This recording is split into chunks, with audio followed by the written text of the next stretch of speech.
کو کوئی خدا نہیں چلا رہا ہے، کوئی خدا موجود نہیں ہے، تو ان کی پہلی دلیل گاڈ آف گیپس تھی، یعنی وہ مقامات جہاں پر ہم یہ سوچ نہیں سکتے تھے کہ کون اس کام کو کر رہا ہے، تو وہاں پر ہم یہ کہہ دیتے تھے کہ خدا کر رہے ہیں۔ لیکن اب وہاں کے بارے میں یہ پتہ چل گیا ہے کہ وہاں کوئی ایک خاص کوز ہوتا ہے جس کا ایک اثر ہوتا ہے، جس کے اثرات ظاہر ہونے لگتے ہیں، تو خاص وجہ سے وہ کام ہو رہا ہے۔ مثال کے طور پر زلزلہ کیوں آ رہا ہے؟ چونکہ پلیٹیں کھسک رہی ہیں، اس کھسکنے میں جو انرجی پیدا ہو رہی ہے، تو اس انرجی کی وجہ سے زلزلہ آ رہا ہے۔ سورج گرہن کیوں ہو رہا ہے؟ تو سورج اور زمین کے بیچ میں چاند واقع ہو گیا ہے، اسی وجہ سے سورج گرہن ہو رہا ہے۔ تو سائنس نے آ کر کے جو اس وجہ کو معلوم کر لیا ہے، تو اب انسان کو خدا کو ماننے کی ضرورت نہیں ہے۔ تو اس کو مثالوں سے پہلی کی ویڈیو میں سمجھایا گیا ہے، اور اس کی دلیل دی گئی ہے کہ قلم بنانے کے طریقہ کار کو اگر کوئی آدمی معلوم کر لے تو قلم بنانے والے کا انکار نہیں کیا جا سکتا ہے۔ میں یہ ویڈیو بنا رہا ہوں، کیسے بنا رہا ہوں؟ ایک آدمی جو ویڈیو بنانے نہیں جانتا ہے، تو وہ اگر اس کو سیکھ لے اور وہ بھی ویڈیو بنانے لگ جائے، تو اس کے سیکھ جانے سے یا ویڈیو بنانے لگ جانے سے کیا ہمارے وجود کا انکار کیا جا سکتا ہے؟ ایسا نہیں ہے۔ بنانے والا آلریڈی موجود ہے، اس سسٹم کو، اس طریقہ کار کو سیکھ لینے سے اس کے وجود کا انکار نہیں کیا جا سکتا۔ بالکل موٹی سی بات ہے، ایک چھوٹا سا بچہ بھی اس بات کو سمجھ سکتا ہے۔ لہذا اس موضوع پر زیادہ دماغ لگانے کی ضرورت نہیں ہے کہ گاڈ آف گیپس، وہ مقامات، وہ گیپس، وہ خلا جس کو ہم سمجھ نہیں سکتے تھے، ان ملحدین کا یہ کہنا ہے کہ اس جگہ پر ہم یہ کہہ دیتے تھے کہ خدا نے کیا۔ ارے بھائی، خدا نے ہی کیا۔ زلزلہ بھی خدا ہی لاتے ہیں، طوفان بھی خدا ہی لاتے ہیں، سونامی بھی خدا ہی لاتے ہیں، اور قدرتی جتنے بھی آفات و بلیات آتے ہیں وہ سب خدا ہی لاتے ہیں۔ تو اب یہیں سے ایک دوسری دلیل وہ لوگ نکالتے ہیں، اس کو یہ بولتے ہیں پرابلمس آف ایول، کہ شر کا پرابلم، کہ قدرت کا جو یہ نظام ہے کہ سونامی آتی ہے اور ہزاروں لوگ اس میں ہلاک ہو جاتے ہیں، تو خدا جو قادر مطلق ہے، تو وہ خدا معصوم لوگوں کی جان کیوں لے رہا ہے؟ خدا جو قادر مطلق ہے، وہ کسی ایک حکمراں کو کیوں اتنی پاور دے دیتے ہیں کہ وہ حکمراں حکومت کرنے کے زوم میں بہت سارے معصوموں کی جان لے لیتے ہیں؟ مثلا سکندر اعظم نے ظلم کیا، تاتاریوں نے ظلم کیا، اور اسی طرح اور بھی بہت سارے ظالم بادشاہ گزرے ہیں جنہوں نے ظلم کیا۔ خدا میں طاقت تھی، خدا نے روک کیوں نہیں لیا؟ ابھی حالیہ جو ڈیبیٹ ہوئی، جو مباحثہ ہوا، اس مباحثے میں جاوید اختر صاحب نے یہ کہا تھا کہ بھائی، غزہ میں جو اتنا ظلم ہوا اور اسرائیل نے جو معصوم بچوں کو مارا، تو اسرائیل کے اوپر اللہ کی طرف سے قہر کیوں نہیں آیا؟ یا اللہ نے اس چیز کو روکا کیوں نہیں؟ اس کو پرابلم آف ایول کہتے ہیں۔ یا ایک چھوٹے سے معصوم بچے کو کینسر کیوں ہو جاتا ہے؟ اس کو پرابلم آف ایول کہتے ہیں، کہ خدا قادر مطلق ایک معصوم جان کو سزا کیوں دے رہا ہے؟ تو خدا کو ایسا نہیں کرنا چاہیے تھا، اور خدا رحیم بھی ہے کہ وہ رحم کرتے ہیں۔ جب وہ رحم کرتے ہیں تو ایک معصوم سے چھوٹے بچے کو کینسر کیوں دیتے ہیں؟ خدا کو ایسا نہیں کرنا چاہیے تھا۔ پتہ یہ چلا کہ یہ جو شر موجود ہے، شر یہ بتا رہا ہے کوئی رحیم خدا یہاں پر موجود نہیں ہے، خدا ہی شر ہے۔ بسا اوقات وہ لوگ یہ بھی کہتے ہیں، ایک صاحب اور ہیں، وہ گفتگو کرتے ہوئے یہ کہتے ہیں کہ یہ ایول جو ہے، یہ جو شر ہے، یہ شر خدا کی ذات سے نکل رہا ہے، تو خدا شر ہے، جبکہ حقیقت یہ نہیں ہے۔ یہ جتنے بھی ایولز ہیں، جتنے بھی شرور و فتن ہیں، جتنے بھی حالات ہیں، اس کا پہلا جواب یہ ہے کہ یہ آزمائش کے لیے ہے۔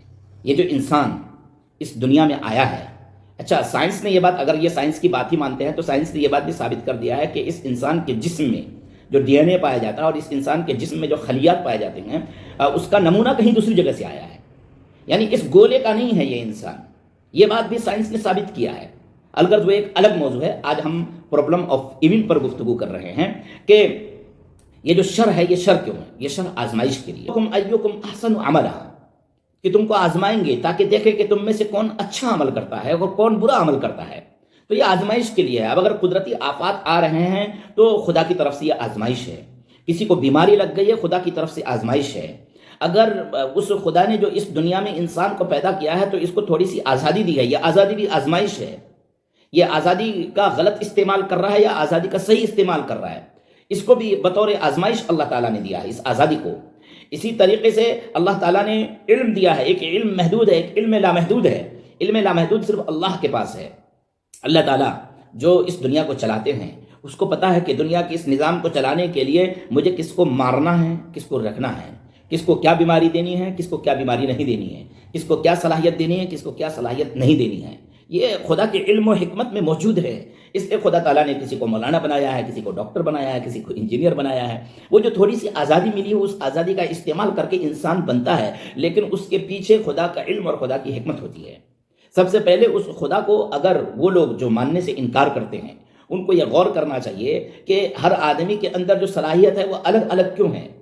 کسی آدمی کو دل لگتا ہے ڈاکٹر بننے میں، کسی آدمی کو دل لگتا ہے انجینئر بننے میں، کسی آدمی کو دل لگتا ہے مولانا بننے میں، کسی آدمی کو دل لگتا ہے پنڈت بننے میں، کسی آدمی کو دل لگتا ہے سادھو بننے میں. ایسا کیوں ہے؟ ایسا اس لیے ہے کہ خدا کو اس سسٹم کو چلانا ہے، اس نظام کو چلانا ہے. اچھا، وہ اس گفتگو کو کرتے ہوئے یہ بات بھی کہتے ہیں کیا ہم مجبور محض ہیں؟ ہاں، تھوڑی سی آزادی ہے، بقیہ ہم مجبور محض ہیں، اس میں کوئی شک ہی نہیں ہے.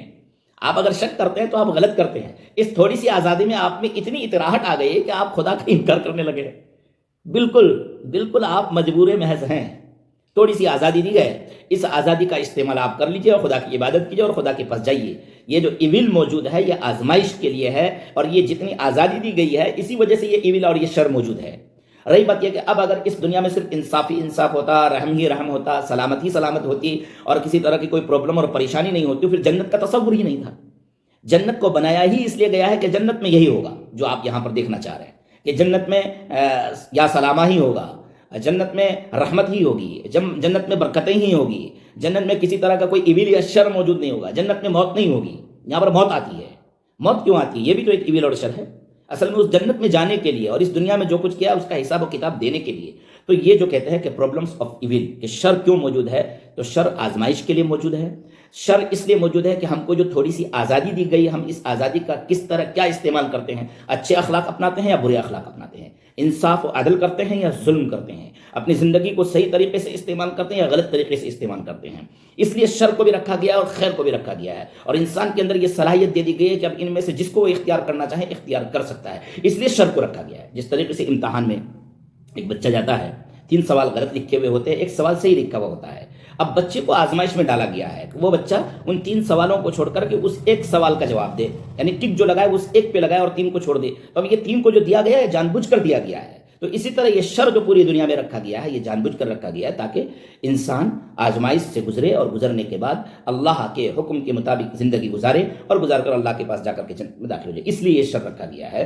یہ شر اس لیے نہیں رکھا گیا کہ اللہ مہربان نہیں ہے، اللہ مہربان ہے. اللہ نے اس لیے، اب اسلام کو اگر پڑھیں گے، قرآن کو اگر پڑھیں گے تو آپ کے تمام مسائل کا حل مل جائے گا. حضرت خضر اور حضرت موسیٰ علیہ السلام کے واقعہ کو دیکھیے کہ حضرت خضر نے ایک بچے کو قتل کر دیا. حضرت موسیٰ نے کہا آپ نے ایسا کیوں کیا؟ کہا اس لیے کہ یہ جب جوان ہوگا تو اپنے ماں باپ کو پریشان کرے گا، ان کو ذلیل کرے گا اور ان کی بے عزتی کرے گا. اس لیے اللہ کی طرف سے مجھے حکم ہوا کہ اس کو قتل کر دو. میں نے اس کو قتل کر دیا. ایک دیوار تھی گر رہی تھی، گاؤں والوں نے کھانا نہیں کھلایا، انہی کی دیوار تھی، انہوں نے اٹھا دیا. تو حضرت خضر نے جب اٹھا دیا تو حضرت موسیٰ نے پوچھا آپ نے ایسا کیوں کیا؟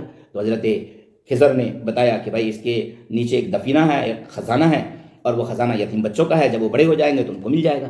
تو یہ جو علم ہے لامحدود علم، جس کو علم لدنی کہا جاتا ہے، جس کو علم الہی کہا جاتا ہے، جس کو علم و حکمت کہا جاتا ہے، خدا کا علم، یہ صرف خدا کے پاس ہے، انسانوں کے پاس نہیں ہے. تو جتنے بھی شرور و فتن بظاہر آپ کو اس دنیا میں دکھتے ہیں وہ شرور و فتن نہیں ہے، وہ خدا کے حکمت کے علم کے بالکل مطابق ہے، اور خدا اس دنیا کو چلانے کے لیے ویسا کرتے ہیں.